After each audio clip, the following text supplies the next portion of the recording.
मैं cases handle कर रही हूँ उसके बारे में, मेरा जोग्राफी ऑप्शनल, बायोडाइवर्सिटी के बारे में, जियोमॉर्फोलॉजी के बारे में कर रही हूँ. For example I am looking after 1376D case which is a gang rape case and POCSO case. So उस चीज़ से है कि कम्प्लीटली रिटन एग्ज़ाम है, तो राइटिंग की जितनी प्रैक्टिस हो उतना ज़्यादा बेहतर है. रीडिंग तो डेफिनेटली कोई भी एस्पिरेंट करता है ही, बहुत ज़्यादा रीडिंग होती है. उम्मीद है कि आप सब लोग अच्छे होंगे. आज मैं यूपीएससी भवन के बाहर आया हूँ. यूपीएससी का इंटरव्यू है.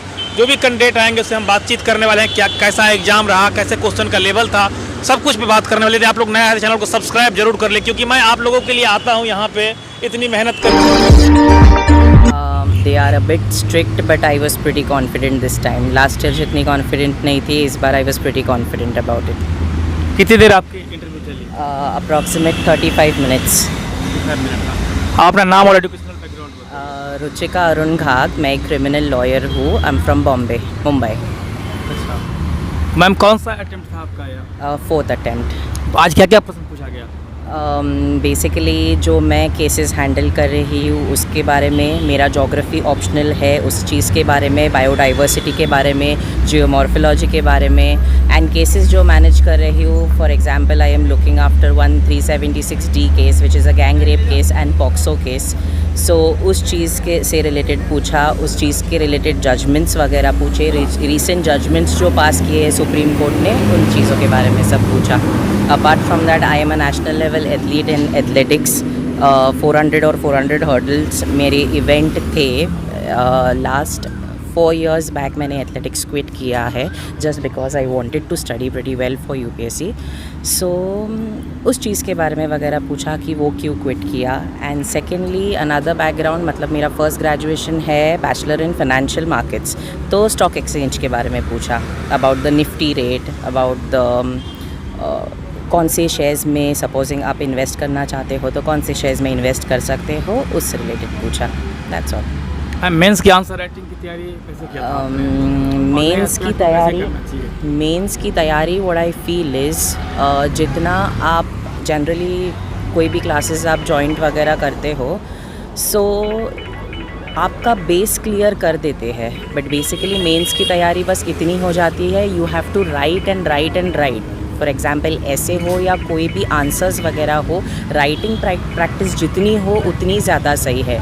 You know the knowledge, you have the knowledge क्या है क्या नहीं है, बट आपकी writing practice, for example prelims में उतना नहीं होता. स्टेट सर्विसेज में भी MCQs वगैरह होते हैं, बट यूपीएससी मेंस में ऐसे है कि कम्प्लीटली रिटन. आप लोगों को पता होना चाहिए कि मैंने यूपीएससी का काफ़ी इंटरव्यू किया, काफ़ी टॉपर्स का इंटरव्यू लिया. सब लोगों ने लगभग एक ही बात कहा कि यदि आपको इंटरव्यू में सफलता चाहिए तो बिना मॉक के आपका सिलेक्शन होना मुश्किल ही नहीं बल्कि नामुमकिन है. और आप सब लोगों को पता है कि मॉक इंटरव्यू के लिए अनअकैडमी से बढ़ के कोई प्लेटफॉर्म है ही नहीं. आप भी इस साल यूपीएससी इंटरव्यू की तैयारी कर रहे हैं क्या? तो अभी रजिस्टर कीजिए अनअकैडमी फर्स्ट माइल प्रोग्राम के साथ. बिल्कुल फ्री इंटरव्यू गाइडेंस प्रोग्राम है जिसमें एक्स ब्यूरोक्रेट्स के पैनल होंगे, जैसे कि x IAS officer Krishna Mohan sir, Amitabh Bhattacharya sir, assistant professor DU Sonali Khanna ma'am, IFS Gauri Shankar Gupta sir. तो इस साल प्रोग्राम में आपको सिर्फ इंटरव्यू देने का मौका नहीं बल्कि वैल्यूएबल फीडबैक भी मिलेगा, डेप्थ एनालिसिस भी मिलेगा PDF फॉर्मेट में. तो आज ही इनरोल कीजिए. आप सब लोग इनरोल करने के लिए डिस्क्रिप्शन बॉक्स में दिए गए लिंक पर क्लिक कीजिए और जल्द ज्वाइन कीजिए. इसमें आप लोगों को एक फॉर्म होगा, उसे आप लोग भर दीजिएगा. एक बार फिर आपको बताना चाहूँगा, ये जो प्रोग्राम है इंटरव्यू का बिल्कुल फ्री है, जिसे आप लोग ज्वाइन करें. और इस पैनल काफ़ी इंपॉर्टेंट है, आप लोग देख सकते हैं एक्स ब्यूरोक्रेट्स के पैनल है.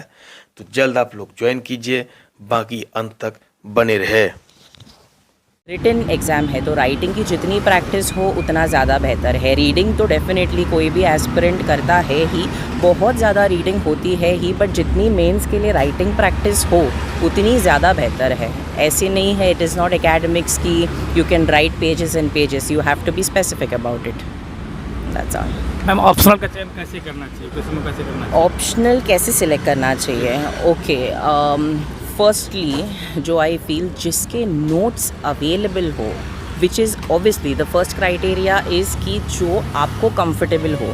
For example, I am from law background, but law is an मतलब बहुत ज़्यादा लेंदी सब्जेक्ट है, बहुत ही ज़्यादा लेंदी सब्जेक्ट है. It is not only you have to learn about one state और one high court, but you should know the law of all over India. So I felt कि law background मैं नहीं ले सकती हूँ. And right, उससे भी पहले I was preparing for UPSC.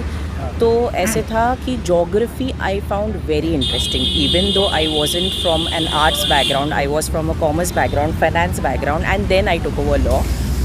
But geography I felt it was much interesting.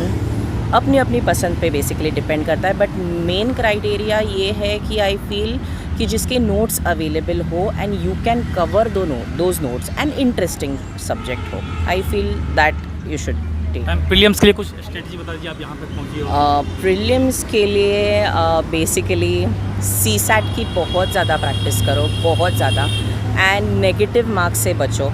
Secondly CSAT and optional I am sorry GS में ऐसे होता है, करंट अफेयर्स पे बहुत ज़्यादा फोकस करो. क्योंकि एंड इंटरव्यू के लिए भी बोलना चाहूँगी कि करंट अफेयर्स के लिए बाबा बहुत ज़्यादा ही फोकस करो, क्योंकि करंट अफेयर्स पे ही, फॉर एग्जांपल रीसेंट जजमेंट्स वगैरह जो पूछे, ये करंट अफेयर्स के बेसिस पे ही पूछे हैं. ठीक है, थैंक यू मैम.